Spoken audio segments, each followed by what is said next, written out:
नमस्कार। कर्मभूमि न्यूज़ के सरोकार में आपका एक बार फिर स्वागत है। दोस्तों, चुनाव का माहौल है, चुनाव की चर्चाएं हैं, इसलिए हम आज भी बात चुनाव के संदर्भ में भी करेंगे। आज हम जिस लोकसभा सीट के संदर्भ में बात करने जा रहे हैं वह सीट महाराष्ट्र की राजनीति के लिए काफ़ी मायने रखती है। वह सीट है कल्याण डोंबिवली की सीट। मायने इसलिए रखती है कि इस लोकसभा सीट पर राज्य के मुख्यमंत्री एकनाथ शिंदे के पुत्र डॉक्टर श्रीकांत शिंदे चुनाव लड़ रहे हैं। डॉक्टर श्रीकांत शिंदे बतौर प्रत्याशी हैं। डॉक्टर श्रीकांत शिंदे 2019 में भी इस लोकसभा सीट पर चुनाव लड़े थे, जिसमें उन्हें भारी मतों से जीत भी हासिल हुई थी। 2019 के चुनाव में शिवसेना में कोई विभाजन नहीं हुआ था, शिवसेना में कोई बगावत नहीं हुई थी। शिवसेना और भारतीय जनता पार्टी ने गठबंधन कर इस सीट पर चुनाव लड़ा था, जिसके चलते डॉक्टर श्रीकांत शिंदे भारी मतों से विजयी हुए थे। वैसे कल्याण डोंबिवली सीट 2009 में अस्तित्व में आई, ठाणे लोकसभा सीट का विभाजन होने के बाद। पहले कल्याण डोंबिवली ठाणे लोकसभा सीट के ही अंतर्गत आता था, लेकिन जैसे जैसे जनसंख्या बढ़ी, मतदाताओं की संख्या बढ़ी, उसके बाद चुनाव आयोग ने ठाणे लोकसभा सीट में विभाजन कर दिया। 2009 में कल्याण डोंबिवली नाम की सीट बनाई गई। 2009 में सबसे पहले इस लोकसभा सीट पर राष्ट्रवादी कांग्रेस पार्टी के बसंत डावखरे जीते थे। कल्याण डोंबिवली लोकसभा क्षेत्र में किसी भी प्रत्याशी को जिताने में आगरी समाज के मतदाता, कोली समाज के मतदाता, उत्तर भारतीय मतदाता, मुस्लिम और सिंधी समाज के मतदाता निर्णायक साबित होते हैं। इन मतदाताओं की संख्या यहाँ पर काफ़ी अधिक है।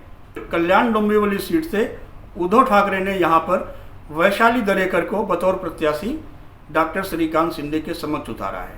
कहा जा रहा है कि वैशाली दरेकर डॉक्टर श्रीकांत शिंदे को टक्कर देने में काफ़ी सक्षम हैं और वे टक्कर दे भी रही हैं। वैशाली दरेकर का प्रचार करने के लिए उद्धव ठाकरे भी क्षेत्र में आ चुके हैं। संजय राउत भी लगातार दौरा कर रहे हैं। आदित्य ठाकरे भी कल्याण डोंबिवली का कई बार दौरा कर चुके हैं।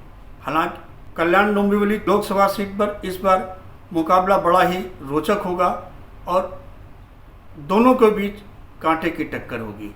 महायुति इस सीट पर कब्जा कर सके, इसके लिए यहाँ पर प्रधानमंत्री नरेंद्र मोदी की रैली का एक आयोजन किया है। माना जा रहा है कि प्रधानमंत्री की रैली होने के बाद इस क्षेत्र का मतदाता भारतीय जनता पार्टी और शिवसेना गठबंधन को ही मतदान करेगा, यानी महायुति के पक्ष में ही मतदान करेगा। हालांकि इसका पता चुनाव के बाद ही चल पाएगा कि मतदाताओं का ध्रुवीकरण प्रधानमंत्री नरेंद्र मोदी के आने के बाद हुआ है या नहीं हुआ है। हम एक नज़र अब डालते हैं यहाँ की मतदाताओं की संख्या के संदर्भ में। कल्याण डोंबिवली लोकसभा सीट पर कुल मतदाताओं की संख्या 20,69,000 के आसपास है और 2019 में यहाँ पर मतदान का प्रतिशत 45.28% था, जिसकी वजह से 8,90,313 लोगों ने मतदान किया था। 2019 में भारतीय जनता पार्टी शिवसेना के प्रत्याशी डॉक्टर श्रीकांत शिंदे थे। राष्ट्रवादी कांग्रेस की तरफ से बाबाजी पाटिल को प्रत्याशी बनाया गया था और वंचित बहुजन आघाड़ी की तरफ से संजय हेड़ारा मैदान में खड़े थे। 2019 में डॉक्टर श्रीकांत शिंदे को यहाँ से 5,59,000 के आसपास मत मिले थे, जबकि राष्ट्रवादी कांग्रेस के प्रत्याशी बाबाजी पाटिल को 2,15,000 मत मिले थे। वंचित बहुजन आघाड़ी के प्रत्याशी को 65,000 मत मिले थे। कुछ लोगों ने नोटा के प्रति भी मतदान किया था। यहाँ पर एनसीपी और राष्ट्रवादी कांग्रेस और शिवसेना प्रत्याशी के बीच जीत का अंतर 3,44,343 वोटों का था, यानी कि डॉक्टर श्रीकांत शिंदे 3,43,000 वोटों से विजयी घोषित हुए थे। इस बार महायुति का प्रयास है कि पिछली बार की तुलना में डॉक्टर श्रीकांत शिंदे उससे भी अधिक मतों से विजयी हों। भारतीय जनता पार्टी और शिवसेना के नेताओं का कहना है कि डॉक्टर श्रीकांत शिंदे की जीत तो इस लोकसभा सीट पर निश्चित है। जीत का अंतर बढ़ाने के लिए हम लोग काम करने में लगे हुए हैं। खैर, इस बात का पता 4 जून के बाद ही चलेगा। हम यहाँ पर एक नज़र डालते हैं किस समाज के यहाँ पर कितने वोटर हैं। हमने आपको ये बताया कौन समाज किसके पक्ष में मतदान करता है, उम्मीद जताई करेगा। यहाँ पर मराठी मतदाताओं की संख्या 11,58,000 के आसपास है, यानी कि कल्याण डोंबिवली लोकसभा क्षेत्र मराठी बाहुल्य क्षेत्र है। गुजराती मारवाड़ियों की संख्या 1,23,000 के आसपास है। मुस्लिम मतदाता भी यहाँ पर 1,75,000 के आसपास है। उत्तर भारतीय मतदाताओं की संख्या यहाँ पर 4,15,000 के आसपास है, यानी कि किसी भी प्रत्याशी की हार जीत में उत्तर भारतीय मतदाता निर्णायक साबित होगा। जिसकी तरफ उत्तर भारतीय मतदाताओं का रुझान होगा, जीत उसी प्रत्याशी की होगी। हालांकि कुछ प्रतिशत उत्तर भारतीय मतदाता विभाजित अवश्य होता है। दक्षिण भारतीय मतदाताओं की संख्या यहाँ पर 68,000 के आसपास है। पंजाबी सिंधी समाज का मतदाता 85,920 है यहाँ पर। अन्य मतदाताओं की संख्या 41,880 के आसपास है।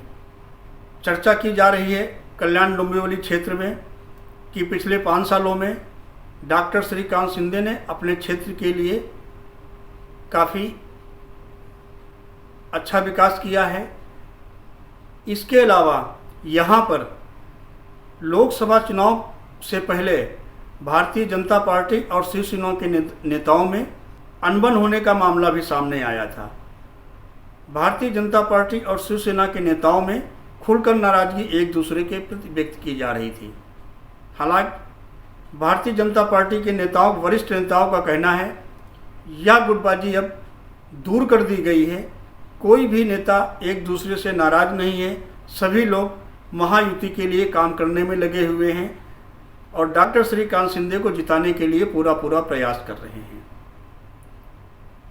4 जून को चुनाव परिणाम आ जाएंगे।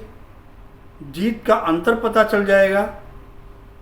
कौन प्रत्याशी जीता इस बात का भी पता चल जाएगा।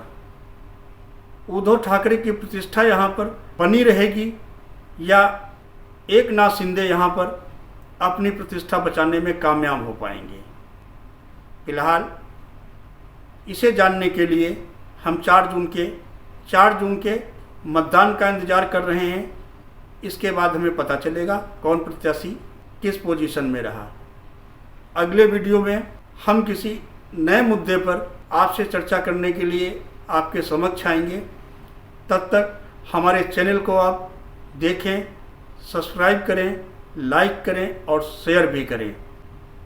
इसके अलावा हमारे साथ जुड़े भी रहें। हम जल्द ही फिर आपके समक्ष नए वीडियो में किसी नए मुद्दे को लेकर रूबरू होंगे। तब तक के लिए नमस्कार।